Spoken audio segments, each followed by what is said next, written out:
Tornano a protestare gli operai della GESIP a Palermo. Stamane, infatti, circa 200 lavoratori si sono ritrovati davanti alla prefettura di Palermo più agguerriti che mai. L'avvertenza della società che si occupa di manutenzione del verde urbano, custodia, pulizia e servizi cimiteriali per il comune di Palermo riguarda ben 1734 lavoratori, in ferie forzate da ieri a causa della scadenza della proroga del contratto di servizio tra la partecipata e il comune.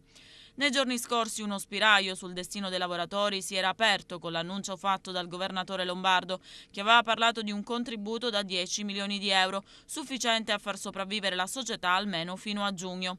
Contributo che però è stato stoppato direttamente da Roma, non avendo ricevuto il via libera dal governo nazionale, visto che la Protezione Civile ha negato i 10 milioni da attingere ai fondi CIPE perché serve un piano di risanamento. E così resta incerta ed altamente esplosiva la situazione della GESIP, la società del comune di Palermo, che si occupa anche della gestione dei servizi e degli impianti pubblici.